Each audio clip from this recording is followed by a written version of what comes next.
Now, when students have been able to solve that quadratic equations using that method, simple quadratic equation, they will also, at a time when they have solved several examples, uh, you need to now give them some other examples that kind of look different so that when they meet it, they will not be surprised. So one of those examples, we can have 8 minus 2x minus s squared equals to 0. In this case now the form has changed.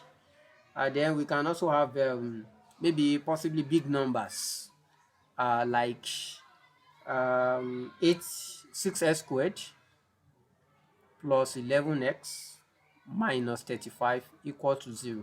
So teachers should be able to guide the student in the first case here that what they just need to do here is to bring out, they can bring out minus, how they can bring minus out here, or they transfer everything to the other side.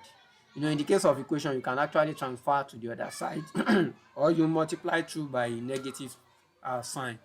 When they do that, you get s squared plus 2x minus 8 equals to 0. So which can be traced to any of the four cases we have discussed earlier. Then you also need to tell them if it is an expression, you need to tell them how they can do that, which is they can actually bring out minus, and so that all the signs will change. All the signs will change in that case. So lead them to be able to know that this will also produce s squared plus 2x minus 8. So then they can deal with this and leave the minus outside.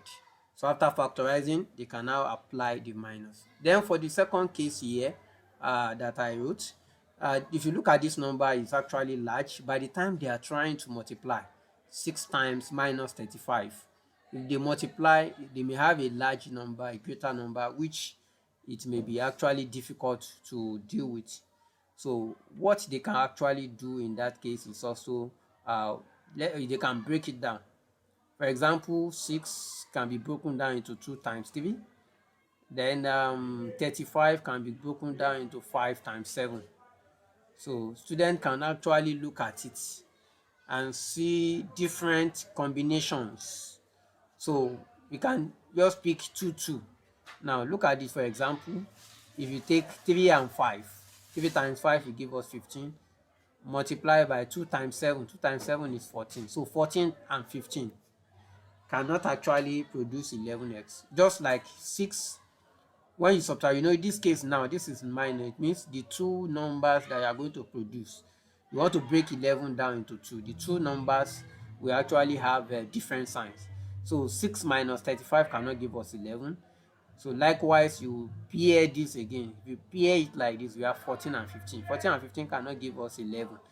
So you also think of another way. What other thing can you do? Can we combine 2 and 5? Then 3 and 7. 2 and 5 will produce 10. 3 and 7 will produce 21. So when you subtract 21, 10 and 21, it will actually give us 11. Yes. And then don't forget, there will be one that will be positive, there will be one that is negative. And we said whatever we have here is the sign of the greater one. Which one is the greater of 10 and 21? 21. So this is plus and this is minus. So you should be able to, as teachers, you should be able to guide them to knowing something of this nature, looking at how they can manipulate big numbers to factorize quadratic expression or equation. Thank you.